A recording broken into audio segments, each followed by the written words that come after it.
Michniów was the Polish village where Germany immortalized its reputation as an occupying force in World War II.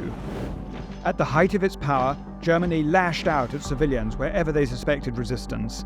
Poland's ordeal was particularly brutal, with the so-called pacifications of the countryside leaving tens of thousands murdered and over 500,000 farms destroyed. Then, on July 12, 1943, Polish resistance fighters fought back. It was a Sunday morning when German forces surrounded Michniów. Finding no evidence of resistance activity, they brutally murdered 102 residents anyway.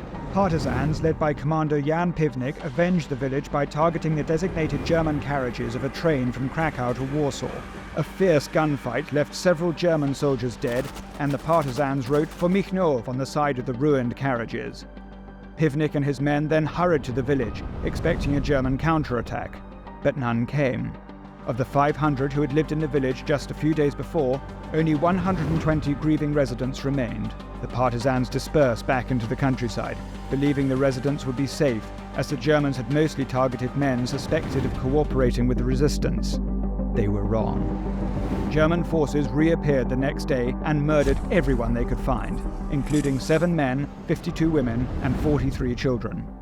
The youngest victim was 9-day-old Stefan Dąbrowa, burned alive in a barn together with his grandmother and godmother as they returned home from his baptism in a neighboring village. His father had been murdered on the previous day. Of the 120 residents who were still within the village that morning, only 20 are thought to have survived. Dziś, 12 lipca, obchodzimy Dzień Walki i Męczeństwa Wsi Polskiej. Michniów stał się symbolem prawie 1000 polskich wsi, które spotkał podobny los. Po wojnie ocaleli mieszkańcy Michniowa powrócili i odbudowali swoje domostwo.